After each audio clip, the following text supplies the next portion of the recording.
film sucks. Indie film sucks. It's the Indie Film Sucks podcast. Yeah.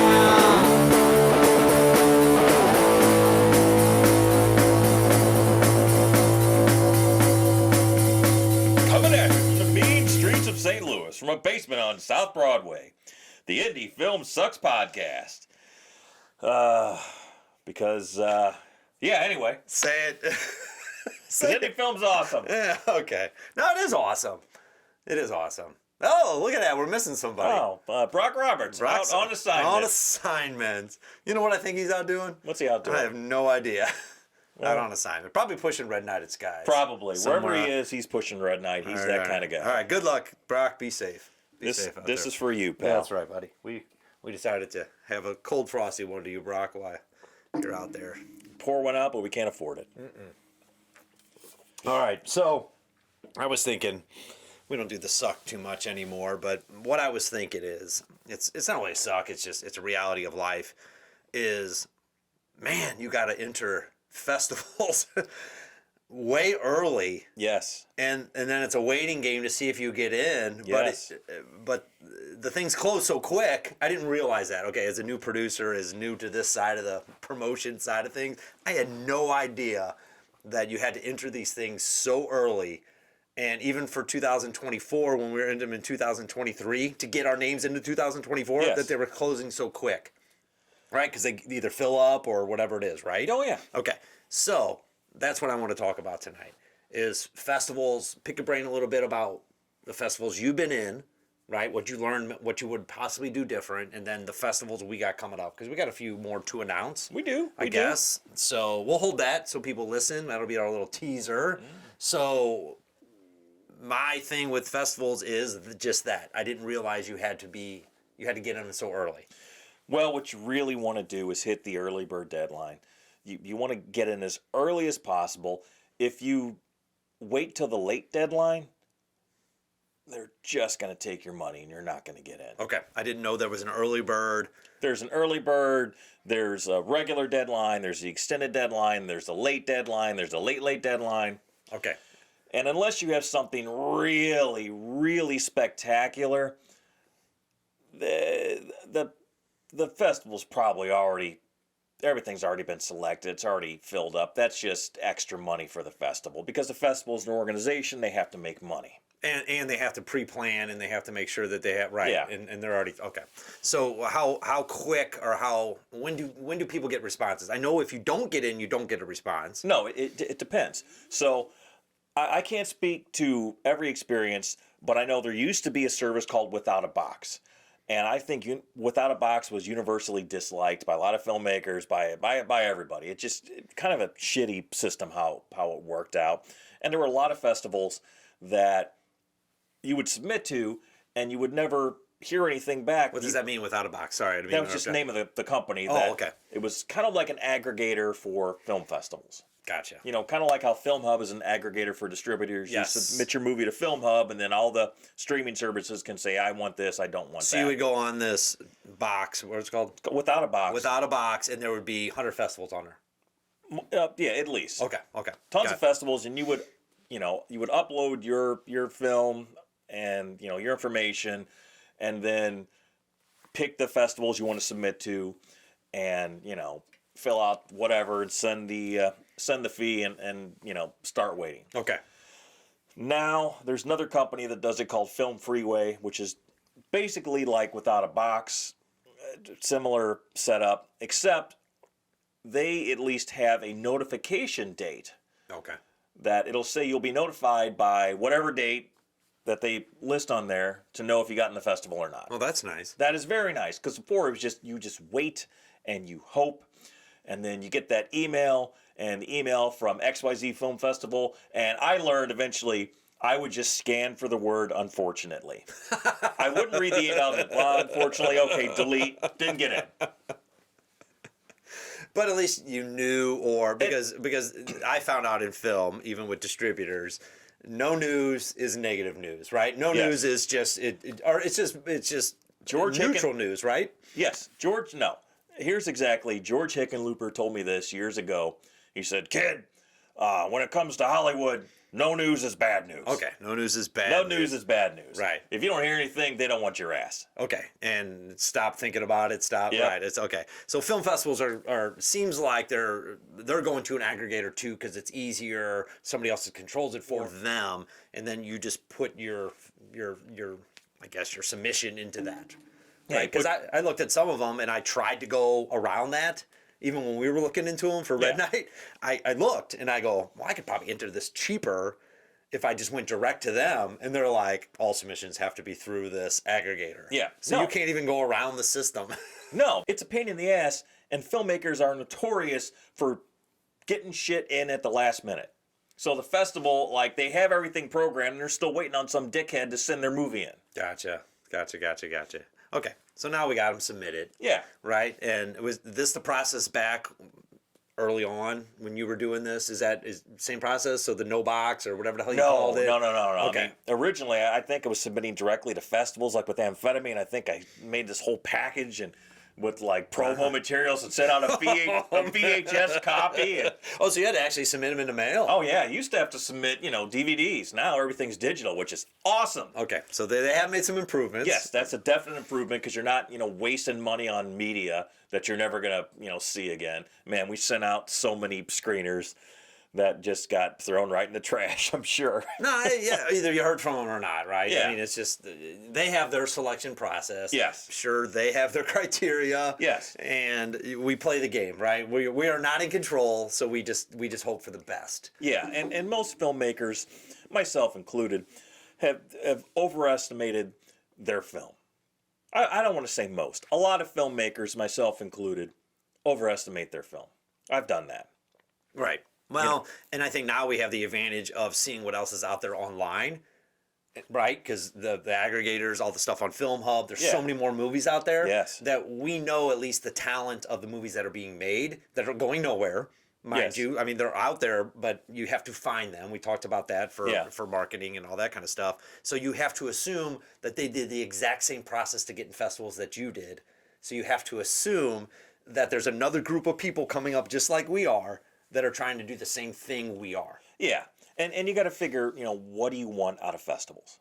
You tell me, because that's my next question. What do we want out of what does a filmmaker want out of festivals? Mostly we want to build our network. Okay. That's what we want. And I think that's what most filmmakers need to take away from festivals. You're just building your network of people that know about your work. You know about their work, which is equally important. That's what the network is. It's not, you can't just be a taker. You got to be a giver. You have to watch other people's movies. You have to interact with filmmakers. You got to watch their stuff, comment on their stuff, be involved in their stuff, so they can hopefully return the favor to you. What is probably not going to happen is you're not going to get a distribution deal out of a film festival. I mean, if you're extremely lucky, maybe you'll win a cash prize or something like that. But it's more about getting out there, getting to know other filmmakers, and just watching other movies. And hopefully, ideally, people see your movie. Right, and I'll add something to that. Outside your market, I think that's the key. Yeah. Is getting outside your market, Your hometown. Right, your hometown. So we're in St. Louis. Yeah. Right. We know everybody that's here. We support each other here. If we're in festivals here, which it's a little easier for us to get in festivals here, right? I would think. We got the home field advantage. Right. Is experience that outside your market and meeting people outside your market and using avenues like this podcast to maybe pull them into something. Now you have a bigger community. Yeah. So whether you win awards, which are nice, That's definitely nice. you're hoping to do that through a thing, but you're also making connections. So talk to me about the importance of going then, right? So which films did you go to the film festival for? Because there's an expense associated with that. There's So the more you send out to, the more it costs you to get in, the more you may have to travel because nobody's paying for that but your company. correct. The more you have to expense that portion of it for what end? Film festivals are not cheap. And here's something pretty much all festivals hate. Don't ask for them to waive the fee, right? Unless you're an established, unless you're Scorsese or someone, if you're Joe Schmo filmmaker or Jane Schmo filmmaker, just fucking pay the fee. don't ask for a waiver. You can, but they're not going to look kindly on you, right? That's part of it, right? That's how they pay their bills, keep their lights on. That's how they rent whatever space that they have.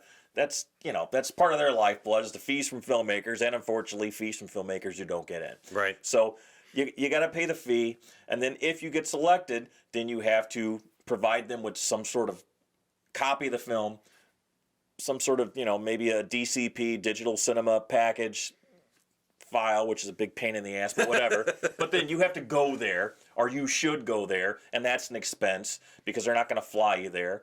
So you have to get your way there somehow, which costs money, and then you have to stay in a hotel, which costs money. You got to pay for your meals, and all that costs money.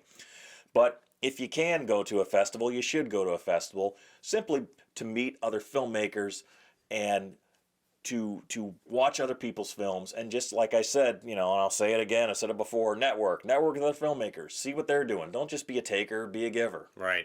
And so where would you advise going? Like, okay, so take it back to the question I asked. The second part of that is, which ones for your films, which ones did you get in for? And I don't want to beat this with a dead horse because that's our old stuff. I want to get to our new stuff. Which ones did you get in for, your films, and which ones did you go to? So amphetamine, let's start there. Amphetamine got rejected universally across the board. I love that. I love that because I would have hated for you to go to one. So it played in St. Louis. It was our best screening. My very. Well, wait, it did. Wait, played at Sliv or yeah, no? it played at the filmmaker showcase.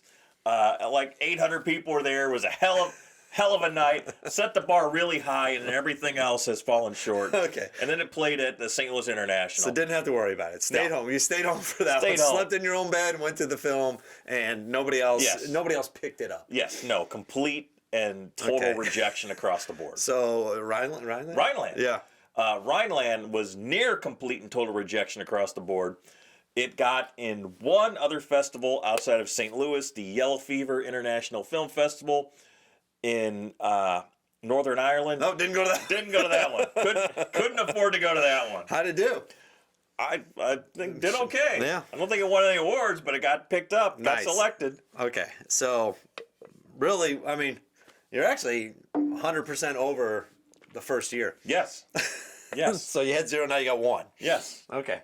So what's next? Game of the year. Game of the year. I mean, you talk about a movie that I think would be pinpoint dead on for con festivals. I'm talking Game Con. There's a lot of cons that this movie should have screened very well at. Well, Game of the Year got in a bunch of festivals outside of the St. Louis area. The only one that I ended up being able to attend was at Gen Con. Gen Con, the big gaming convention in Indianapolis every year. The largest gaming convention in the world, as far as I know. Wow, and Game of the Year's there? Yeah, Game of the Year was there. Wow. Yes. Wow, I'm sure they rolled out the red carpet for you. They might have rolled up the red carpet. That was one of the worst screenings I've ever had in my life. There was this web show called The Guild, which was about online role players for World of Warcraft or something like that. That screened at the same time as Game of the Year in the room next to ours. The line to get into that screening stretched around the front of our screening room. So I think their screening had several hundred or several thousand people. We had 12, and I think 10 of those people came with us to the screening. Wow. That is something else. I left halfway through and just walked around the convention in utter despair, came back in for the end of it. Was the quality film okay on that? Yeah. Okay, because we'll get into that aspect in a second. Yeah, it actually screened, the screening was fine. It looked good, sounded good. Okay. So you don't know about the other festivals, but it got into a lot, and you didn't get a ton of hardware in the mail. No, it got into some other convention festivals. It did screen at another local convention called Contamination, which was hands down the worst screening experience I have ever had. So local, where? St. Louis? Yeah, it was at this place called Westport. There was a convention there. Yeah, it was the worst screening. So there were only 6 people in the screening. All the other screenings, the convention staff had a video crew taping the director making a statement before the other movie screen, and I saw some of these. And then the same crew comes into our screening room, and the screening was like at 11 a.m. on a Saturday. Okay. So the video crew comes in and said, "Hey, we need to video your statement before the movie." I'm like, "Dude, there's nobody here. Please don't take a video of me talking in front of an empty room." "Well, we have to do it." I'm like, "For the love of God, please don't tape this. Okay, nobody wants to see this. There's nobody here. I don't want to address an empty room while you tape it." "Oh no, we got to tape it. The guy who runs the thing says we do." So after arguing with the guy for, I don't know, 5 minutes, I'm like, "All right, fine.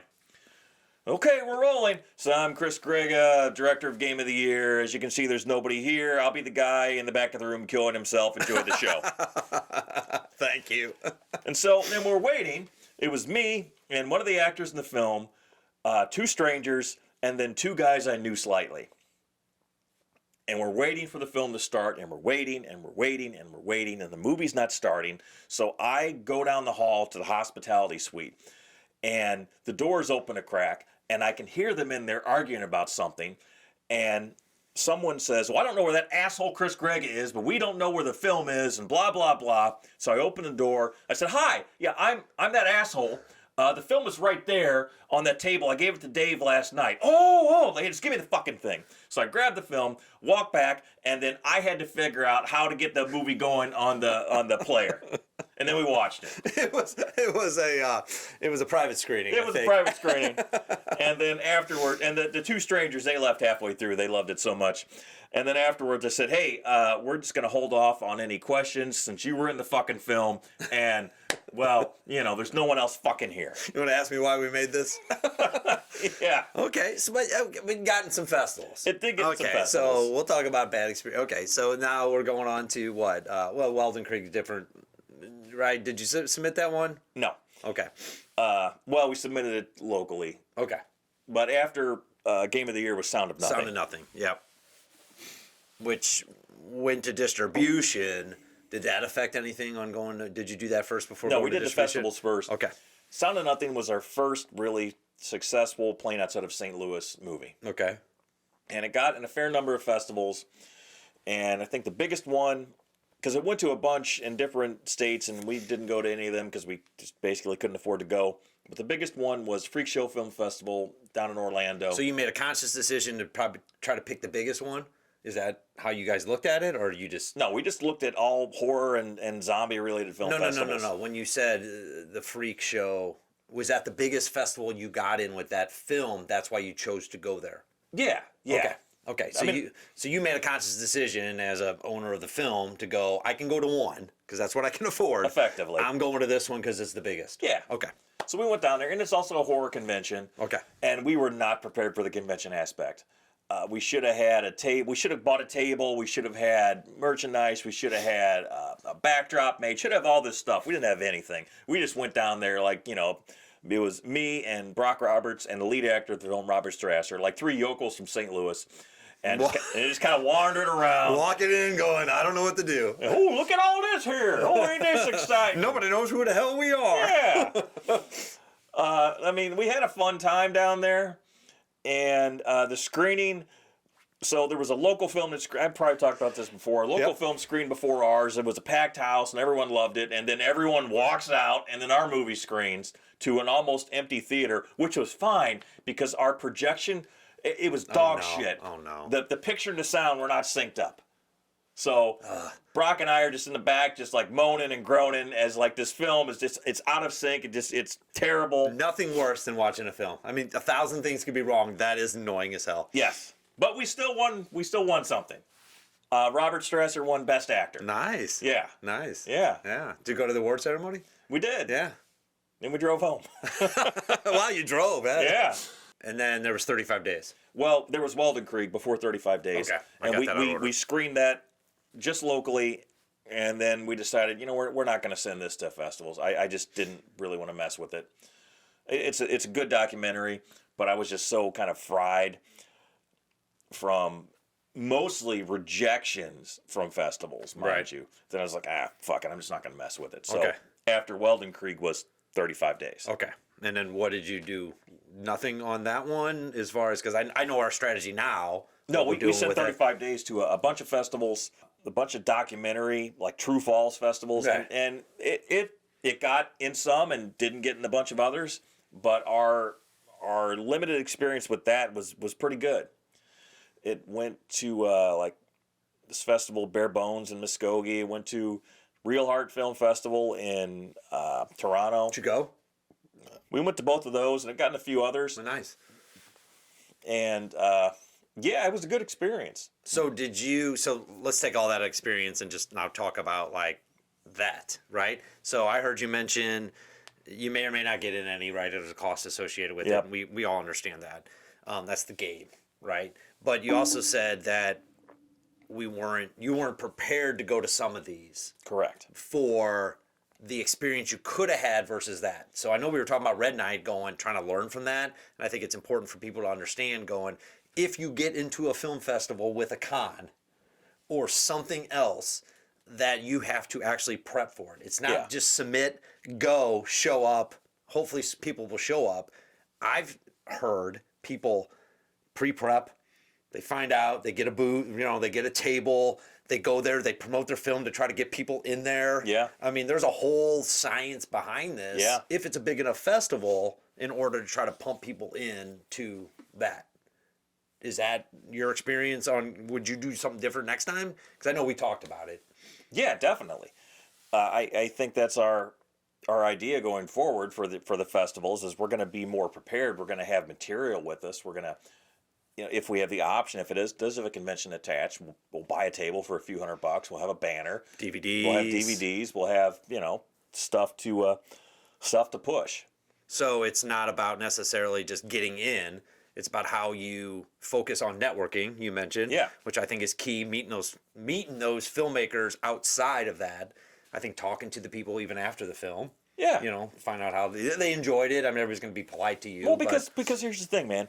People go to film festivals to watch movies. That's 100% why they're there.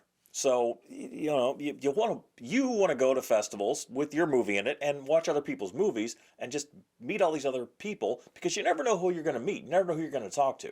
And I'm not talking about some Hollywood insider or anything like that. But you might meet someone that is a really cool person, ends up being your DP on your next film. Right. Or broadening that base to say, now somebody in that market has my movie. What movie do they have I can bring down to this market, possibly? To expand. I mean, they're trying to get out of their market too. Yeah. Or they wouldn't have submitted to festivals. Exactly. And I think part of the purpose is getting out of your market so other people in the country can experience your film. Yes. And then I believe the second part of that is having some secondary plan, like hopefully distribution, hopefully some other place where this can go so you don't waste that festival. Sure. So I don't know if it works in conjunction with each other, right? You hope you have some distribution and you get into a festival and you can say, go here to buy it or see it. Yeah, it all depends. I mean, some distributors don't want you to do festivals because, we don't want you to overexpose the film. And at this point, I think that's silly because I don't think you can overexpose at this level. Right. No, I agree with you. So there might be some semblance of timing. And the other thing you mentioned I thought was very important is the technical side of things that is 100% out of your control to a point. Yes, it is. To a point. Some festivals give you options to already have a let's show it, let's make sure it gets... if you can, have a couple different versions of the film that you can offer them. That's what I was trying to get at. Thank you. That ideally, hopefully, in a perfect world, they can test. But, I mean, you just never... It's a crapshoot. You never know what you're going to walk into. You never know who's doing the projection. You just hope for the best. Right. So you can gear all this stuff up, have your DVDs, have your table, have everything, have a great movie, right? Because the movie's going to play well on a DVD, Blu-ray. It's going to play well at another screening. It has played well at other screenings. But this particular piece of equipment and what you send them don't necessarily jive, or they're not talking to each other. And you only get that one shot. and all that prep, all that money you spent is down the crapper. Without a doubt, if you do a festival run, you will have some shit screenings. Is there any advice on how to prevent that? Is there any way? Make the best possible file that you can, and cross your fingers. Is there communication with the festival once you get selected? It depends on the festival. It does. Okay. And being there, I'm sure, helps. Yeah, I mean, well, hopefully, Red Knighted Skies right now is, as of today, is in at least a few festivals. One festival in particular said they want an MPEG-4. We don't want a DCP. Don't send us that. Send us an MPEG-4. I'm like, fucking A. And then another festival, they specifically want a DCP. Okay, so sometimes they tell you, sometimes they don't. Yeah. Depending on the festival. Well, once you're in, they will tell you what's required. They will submit something back and say, this is what I need you to submit. Yes. Okay, and then you just follow whatever they ask you to do. And don't wait. Don't wait till the last minute. Great point. Get the files made, get them tested, test them wherever you can test them, and then send them. Yeah, this is your shot. Yes. This is what you put in for. Everything we just talked about is why you went into these things. All the money you're spending, everything you're doing to get into this festival. Because hopefully you're not just submitting because I made a movie, I'm submitting to the festival. That's cool if that's what you want to do. We're at that level where we're trying to get the word out that Red Night is out. Yeah. And expand our base, get some excitement for it, and just see what the country thinks about the movie.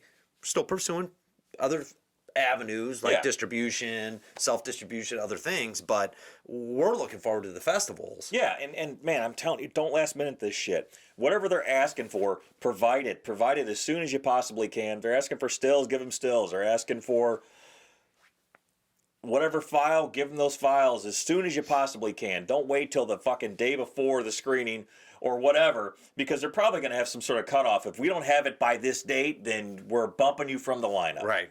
Or I didn't have time to test yours like I did everybody else, so I'm going to play what you sent me. And then you got to hope for the best. Here's another. Go ahead. Here's another thing.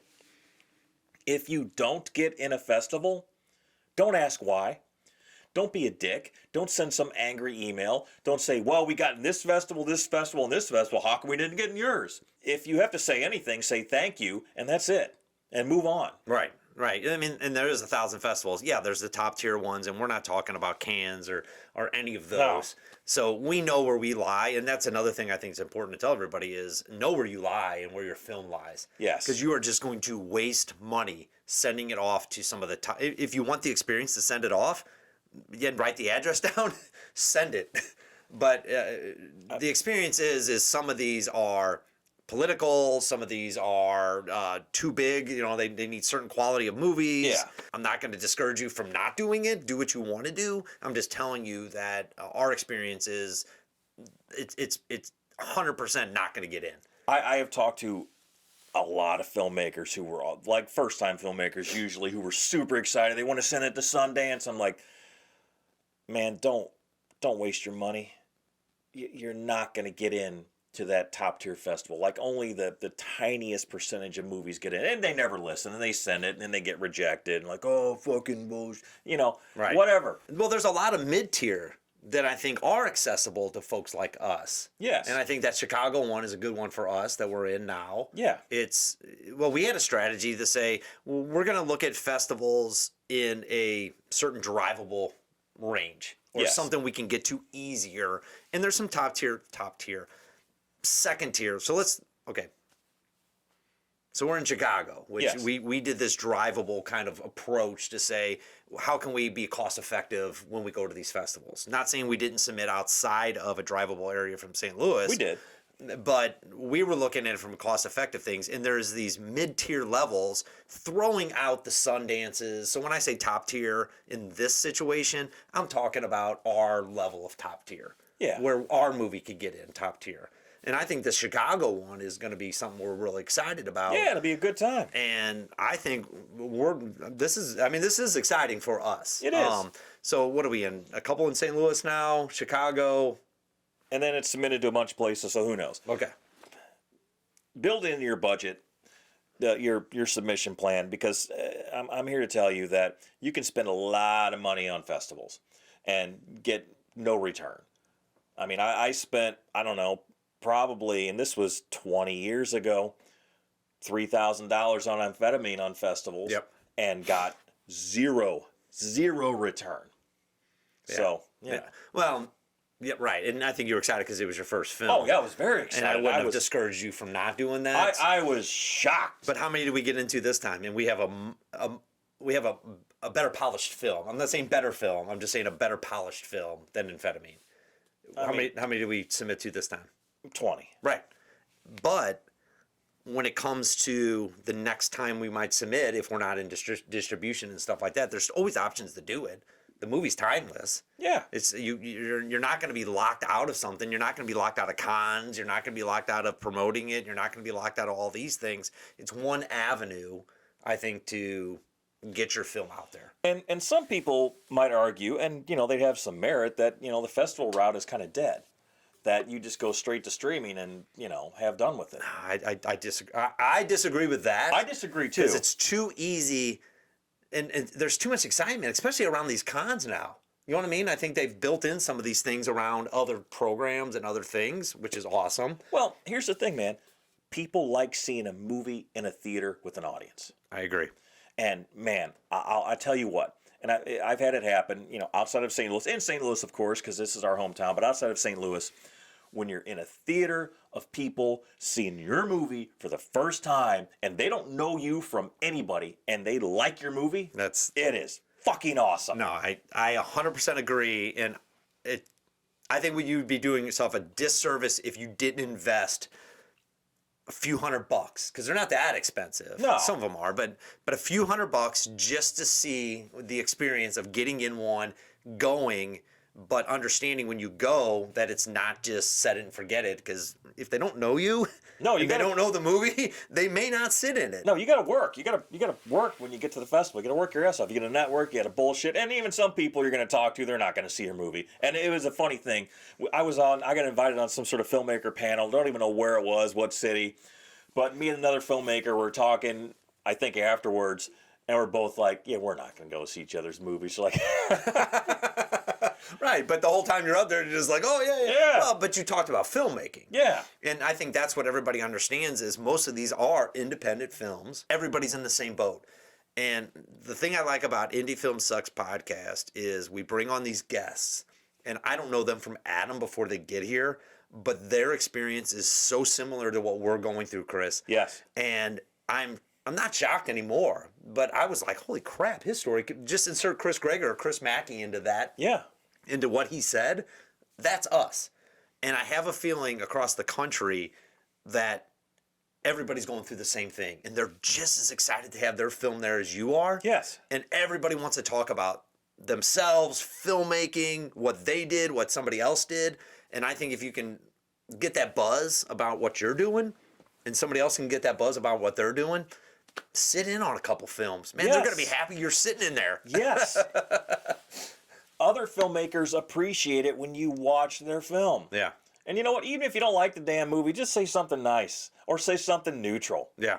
Hey, what'd you think? It was pretty good. Lie if you have to. No, always say, great. Yeah, don't. Nice work. I understand how hard it is to make a film. Yeah, don't shit on anyone else's parade. I saw something where Tom Hanks was talking about, he's like, and you say it all the time, Chris, movies are too hard to make. If everybody knew the process of how hard it was to make a movie and get it out, and I'm talking from the time it starts from a concept in some writer's mind to the time it actually shows in a theater or wherever it goes, it is hard to make a movie. You would not say some of the comments after you walk out of that theater, like this sucked, this.